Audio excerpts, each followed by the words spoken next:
Ustadz, punten, saya mau nanya mengenai sholat qodho. Saya itu agak bingung sebenarnya. Misalkan saya ketinggalan, kita anggap itu 2 subuh. Hari ketiga saya sholat, apakah bisa dikerjain dua-duanya dalam satu waktu? Itu pertama. Yang kedua, ketika kita beranggapan sholat subuh ketinggalan, nah itu kita mendingan, misalnya kita, saya bangun jam 8. Saya lebih baik sholat besoknya atau saya sholat subuh jam 8? Baik. Ya, itu aja. Terima kasih. Kasus kedua itu terjadi bahkan di lingkungan Nabi. Gitu. Dan kesiangan Nabi. Ya, tapi hikmahnya kata para ulama, mudah bagi Allah menjadikan Nabi tepat pada waktu dia bangun dan sholat. Tapi ditetapkan, diizinkan oleh Allah siang itu bangun untuk menjadi petunjuk bagi umatnya yang kesiangan bangunnya. Suatu ketika Nabi sedang dalam perjalanan, lalu istirahat menjelang subuh. Ya, biasa rutin tahajud, biasa diperintahkan kepada Bilal bin Rabah radhiyallahu taala anhu, Bilal, kamu jaga. Kata Bilal, ya Rasulullah, saya ikut tidur aja, nanti saya bangun pas subuh azan. Kamu jaga, kamu lelah. Enggak ya Rasulullah, saya siap, katanya. Tidur akhirnya. Begitu bangun terasa sinar matahari sudah kuat. Ya. Nabi bangun kan, celaka kamu Bilal, katanya. Bilangnya jaga, tapi ketiduran, ya kan? Terlambat semua. Tapi kesannya begini, ini yang menarik. Nabi itu nggak marah. Cuma mengingatkan. Tempatkan setiap hal itu sesuai dengan porsinya. Jangan memaksakan pada sesuatu yang mungkin kita tidak bisa menanggungnya. Kalau mau melakukan sesuatu, tauhidkan dulu pada Allah supaya Allah jaga kita. Kayak kita katakan insya Allah. Itu spirit surat Al-Kahf. Singkatnya apa? Nabi langsung katakan wudhu semua. Wudhu. Dan bila seperti biasa, ya, adzan, iqamat, selesai semuanya. Yang paling menarik apa? Sholat sunnah dulu. Lalu dilakukan sholat subuh pada saat itu, berjamaah. Itu adalah jawaban terbaik yang memberikan cara. Komentar ulama hadis ketika melihat hadis itu, ini sebetulnya hikmah yang Allah berikan kepada umat Nabi Muhammad ketika mereka kesiangan dalam bangun tidurnya sehingga terlewatlah subuh tidak pada waktunya. Muncullah hadis Nabi, orang yang tertidur itu maka sholatnya pada saat bangunnya. Jelas. Pertanyaan yang kedua tadi. Jadi kalau ada orang kemudian harusnya subuh itu 4.45 bangun, dia baru bangun 5.44. Udah lewat waktu kan? Maka dia bangun nih, dia sadar. Maka lakukan sholat itu saat bangunnya. Itulah waktu untuk dia menunaikannya. Jadi 5.44 diambil wudhu, dia sholat. Tapi bukan maksud untuk menyengaja mengakhirkan sholatnya. Karena memang terlelap. Habis. Ini kasus masuk biasa. Saya di Tripoli, ada teman saya nggak bangun sehari semalam. Sehari semalam karena lelahnya. Didorong, digoyang, nggak bangun-bangun. Kita mau jatuhkan dari atas kan nggak mungkin. Di level di flat di atas. Dia diam sampai bangun. Begitu bangun dia sholat, mengkodok semua sholatnya. Dia lakukan pada saat itu. Itu hadisnya ada. Jelas ya? Jadi bagian pertanyaan kedua dulu. Jadi kalau tertidur, bangun, sudah lewat waktu, maka dilakukan itu bukan besoknya. Saat bangunnya, di situ dia lakukan sholatnya. Sekalipun dia bangun di waktu zuhur misalnya. Maka dia sholat subuh dulu untuk mengganti yang sebelumnya, baru masuk ke zuhur. Jelas? Oke. Pertanyaan balik ke yang pertama. Bagaimana kemudian kalau ada rasa kesadaran mendalam? Setelah kemudian terikat dengan situasi dunia, ada getaran kepada jiwa untuk kembali memperbaiki. Pertama syukuri dulu. Syukuri, karena itu mahal. Apa yang harus kita syukuri? Pembuktian keadilan Allah yang selalu memberi kesempatan pada setiap hamba dengan hidayah sampai nyawanya tiba di ujung kerongkongannya. Jadi nggak ada satupun hamba yang hidup yang nggak dapat hidayah, itu nggak ada. Yang ada itu yang sudah diberi dia nggak ngambil. Anda tahu Fir'aun kan? Itu seburuk apa dilukiskan di Quran.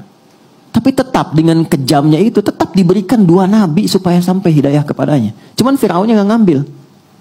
Nah, siapa yang mengundang Anda untuk hadir di sini? Anda bisa punya pilihan, Anda punya pekerjaan yang lain, aktivitas, bisa mungkin lakukan ini dan itu. Tapi siapa yang bisa menggerakkan hati Anda? Mas Baim mungkin telepon, Mbak Paula mungkin ngabarkan. Tapi kalau hati Anda tidak pas untuk di situ, nggak mungkin Anda datang. Kalau bukan Allah tanamkan itu, nggak mungkin kita ada di sini. Itu gambarannya. Anda pengen pulang, lewat jalan, kok bisa lewatnya itu di depan masjid? Saat orang-orang ke masjid, mudah bagi Anda mengambil jalan lain. Yang paling ekstrim Anda buka YouTube, kok yang keluar ceramah? Padahal saya pengen nonton A dan B, kok bisa itu yang keluar? Itu yang dimaksud Quran surah ke-29 di ayat yang terakhir, ayat 69. Walladzina jahadu fina lanahdiyannahum subulana. Orang-orang yang ketika mendapat percikan hidayah dalam dirinya dan dia ambil itu, Allah akan bimbing dia ke jalan berikutnya yang lebih cepat. Dan bukan sekedar dibimbing, ini saya penting terangkan ini dulu. Itu cinta Allah diturunkan. Jadi Allah itu paling cinta kalau ada hamba salah yang sadar dari kesalahannya, lantas dia meniti jalan kesolehan untuk bisa menutup salahnya. Itu langsung turun ayat Quran surah kedua ayat 222. Innallaha yuhibbut tawwabin. Allah sangat cinta jika ada hamba yang belajar dari salah untuk menjadi soleh. Disinilah muncul kalimat bijak dari ulama.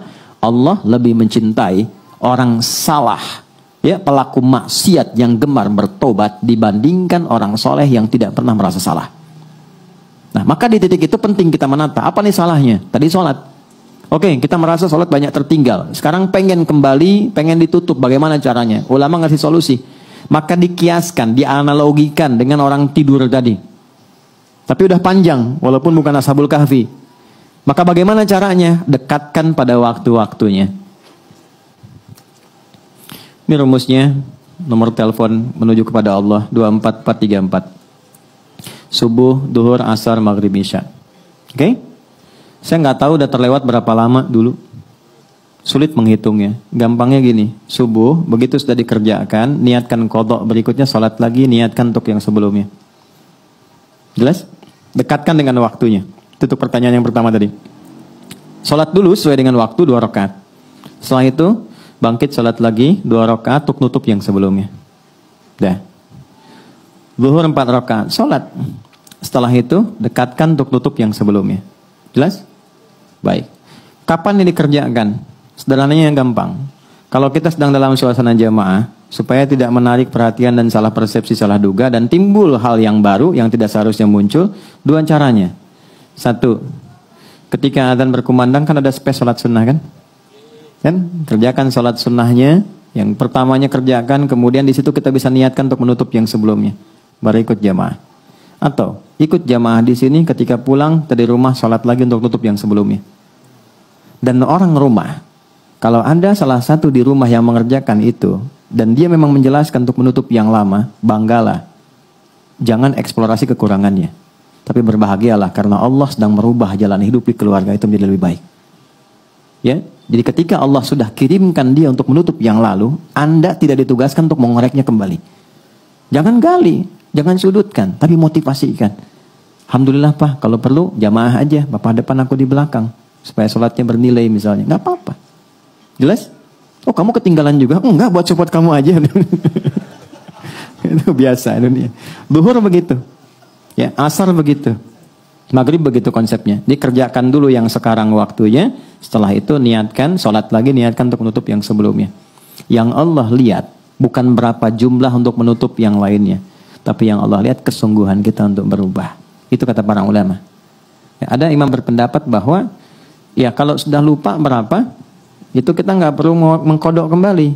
Cukup perbanyak amal soleh yang beriringan dengan itu. Misalnya sholat sunnahnya, kalau di harta tambah sedekahnya, malam tahajudnya. Itu pendapat saja. Tapi Imam Syafi'i dan beberapa yang lain untuk memudahkan, silahkan niatkan qadha. Karena prinsip jawabannya itu sama, menunjukkan kesungguhan untuk berubah. Itu poinnya. Jelas ya?